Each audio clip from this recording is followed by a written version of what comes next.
Јавноста конечно разбра зошто владата процени дека ќе пропаднел Суперкупот и како го спаси. Владата на големи звона пред 10 дена објави дека ќе пропадне Суперкупот бидејќи претходната влада не го подготвила добро, дека не инвестирала доволно и дека таа е соочена со голем предизвик од пропаѓање на Суперкупот. Попусто ПУИК одговараше дека над 6 милиони евра се инвестирани и дека се е навреме завршено, освен некои помали ситни работи кои се во тек. Сликата која владата ја представи беше не баре потребни се уште 15 милиони евра за изградба на нова трибина. Па во медиумите кои се под континуирана закана и притисок од владата следеа надписи и прилози како сега со вонредни мерки и активности од невозможна ситуација и во последната минута владата ќе прави надчовечки напори за да го спаси одржувањето на Суперкупот предизвикано од претходната неодговорна влада. По 10 дена истата влада пак на големи звона објави дека нашла соломонско решение.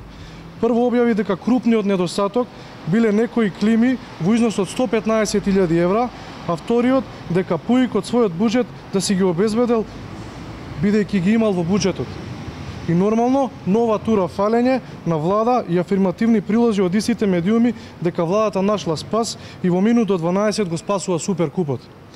СДС, додека беше во опозиција, континуирано ја подценуваше интелигенцијата на граѓаните на Република Македонија. Сега продолжува со истото. Во случајот се наводно пропаѓање и мудар спас од владата на одржувањето на фудбалскиот Суперкуп. Следната приказна ќе биде со двата автопатишта, чија градба ја запреа за да ја покажат дека има огромен проблем кој тие треба да го решат. А всушност се работи за тековни проблеми при градба на секој автопат кои се решаваат во од.